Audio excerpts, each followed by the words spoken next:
રાજ્યસરમાં આવી ગયા છીએ. રાજ્યસરમાં કુલધરા ગામમાં પહોંચી ગયા છીએ. તમે જોઈ શકો છો. Welcome to Kuldhara. તો કુલધરા ગામમાં પહોંચી ગયા છીએ. તો તમને વ્યૂઝ બતાડું.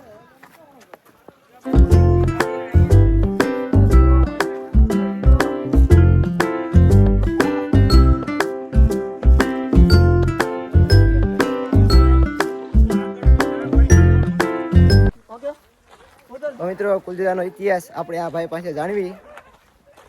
ચલો. આ ગામનો ઇતિહાસ એવો કાક છે કે બહુ વર્ષો પહેલા એક બ્રાહ્મણ રહેતા હતા. રાતો રાતમાં કાંઈક એવી ઘટના બની કે ભૂકંપ આવવાથી આ ગામ ખાલી પડેલું છે. 20-40 વર્ષથી આ ગામ ખાલી છે. હજી સુધી આ ગામમાં કોઈ હજી વસવાટ નથી કરતો, કોઈ આવતું નથી. સુમસાન ગામ છે. રાતે અહીં આવવાનું અલાઉડ નથી. તો દરેક મિત્રોને જાણકારી કે જેને આવવું હોય તો દિવસે વિઝિટ કરી લો. બહુ ખાસ તો છે નહીં જોયા જેવું, પણ તોય એક વખત તમે આવો, જોઈ લો. જૂનું બાંધકામ કેવું છે અહીંનું તમે જોઈ શકો છો આ વિડીયોમાં.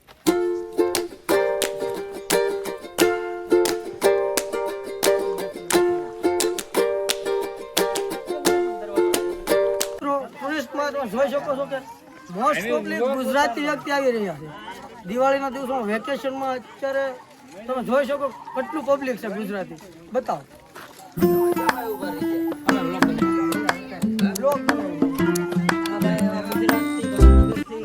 આ છે ગામની શેરીઓ.